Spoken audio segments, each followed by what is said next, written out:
మహిళా విశ్వవిద్యాలయానికి చాకలి ఐలమ్మ పేరు. ఎమ్మెల్యే ఎన్నం.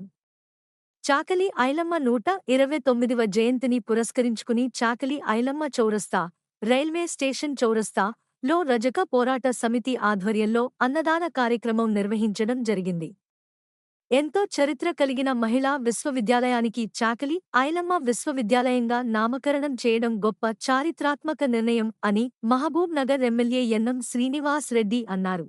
చాకలి ఐలమ్మ జయంతి వేడుకల్లో ఆయన పాల్గొని ఆమె చిత్రపటానికి పూలమాలలు వేసి ఘనంగా నివాళులు అర్పించి నిర్వాహకులు ఏర్పాటు చేసిన కేక్ను కట్ చేసి నిర్వాహకులను అభినందించారు.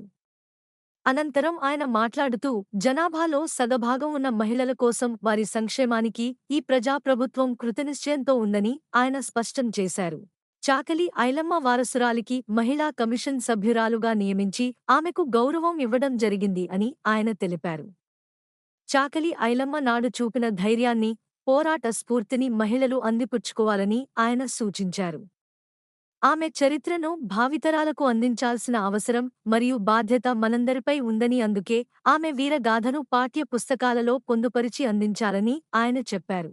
ఈ ప్రభుత్వం బడుగు బలహీన వర్గాలకు అధిక ప్రాధాన్యత ఇస్తుందని, ఖచ్చితంగా రాబోయే రోజుల్లో అనేక కార్యక్రమాలు చేసి వాళ్ల నమ్మకాన్ని నిజం చేస్తుంది ఈ ప్రభుత్వం అని ఆయన చెప్పారు. అందుకే ప్రజాప్రభుత్వం అధికారంలోకి రాగానే మొదటి రాజ్యసభ సీటును ఒక యాదవ్ సోదరుడికి ఇచ్చిన విషయాన్ని ఆయన గుర్తు చేశారు. మహిళలకు అత్యధిక ప్రాధాన్యత ఈ ప్రభుత్వం ఇస్తుందని, వారి ఆత్మగౌరవాన్ని పెంచే విధంగా ఈ ప్రభుత్వం పనిచేస్తుంది అని అందుకే ప్రజాప్రభుత్వం మహిళలకు అనేక సంక్షేమ పథకాలు అమలు చేస్తున్న విషయాన్ని ఆయన గుర్తు చేశారు.